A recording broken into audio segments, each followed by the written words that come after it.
Ovum pickup म्हणजे स्त्रीबीज बाहेर काढणे ही IVF मधली एक महत्त्वाची स्टेप. आज आपण बघणार आहोत ओवम पिकअप म्हणजे स्त्रीबीज कसे बाहेर काढतात. ओके, ओवम पिकअपसाठी पेशंटला आपण IV sedation, light general anaesthesia ही भूल देतो आणि अंडर TV गायडन्स. आतून जशी सोनोग्राफी होते त्याच्या बाजूने हा बायोप्सी गाईड असतो आणि ही बारीक निडल त्याच्या आतून जाऊन आणि आपण फॉलिकल ॲस्पिरेट करतो. स्क्रीनवर तुम्ही बघू शकता की ही स्टिम्युलेटेड ओव्हरी आहे. नॉर्मली उजव्या किंवा डाव्या अंडाशयात दर महिन्याला एक फॉलिकल म्हणजे बीजकोश वाढत असतो. ते फॉलिकल रप्चर होऊन त्यातून स्त्रीबीज बाहेर पडतं. IVF मध्ये आपण इंजेक्शन देऊन जितके स्त्रीबीज दिसतात तितके फॉलिकल्स वाढवतो आणि लिडिंग फॉलिकल 18 मिलीमीटर साईज झालं की मग त्याला ट्रिगर शॉट देऊन त्याला ओवम पिकअप म्हणजे ॲस्पिरेट करून त्याला बाहेर काढतो. ओके, अल्ट्रासाऊंडच्या स्क्रीनवर तुम्ही बघू शकता ही एक फाईन निडल ट्रान्सव्हॅजिनल प्रोबच्या हेल्पने आपण मध्ये टाकली आहे आणि हे फॉलिकल 1 बाय 1 आपण ॲस्पिरेट करतो.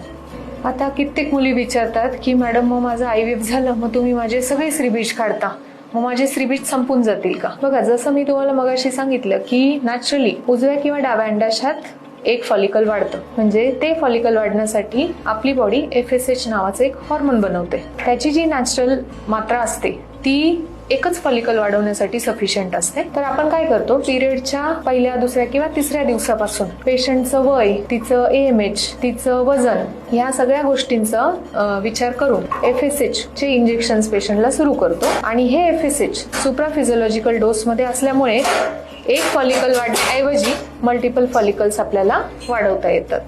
हे जे फ्लुइड आहे ॲस्पिरेटेड फ्लुइड.